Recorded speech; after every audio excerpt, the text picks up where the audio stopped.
Welcome to Penrose Learning, where we make understanding easy. In this video, I will explain how to make hard water soft at home. Hard water contains elevated levels of dissolved minerals like calcium and magnesium, which can lead to several household issues. These minerals cause unsightly scale buildup in your plumbing and appliances, potentially shortening their lifespan and reducing efficiency. You might also notice more soap scum and less effective cleaning. Let's explore some simple, effective solutions. For immediate, small-scale needs, boiling water is a simple solution.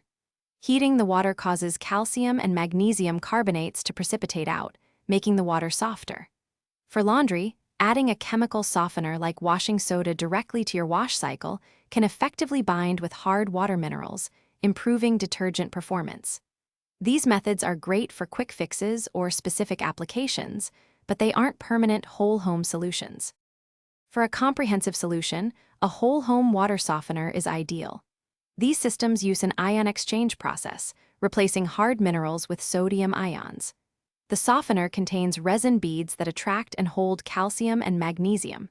Periodically, the system regenerates using a salt solution, flushing the trapped minerals away. This provides consistently soft water for all your household needs, protecting appliances and improving cleaning. Switching to soft water offers numerous benefits. Your appliances, like water heaters and dishwashers, will last longer and operate more efficiently, potentially saving you money on energy bills. You'll also notice better lather from soaps and detergents, resulting in cleaner clothes, spotless dishes, and softer skin and hair. Don't forget to check the description below for a link to the Echo Dot smart speaker and other great deals. Enjoy the many advantages of soft water at home. Thanks for watching. If this was helpful, leave a like and consider subscribing. See you next time.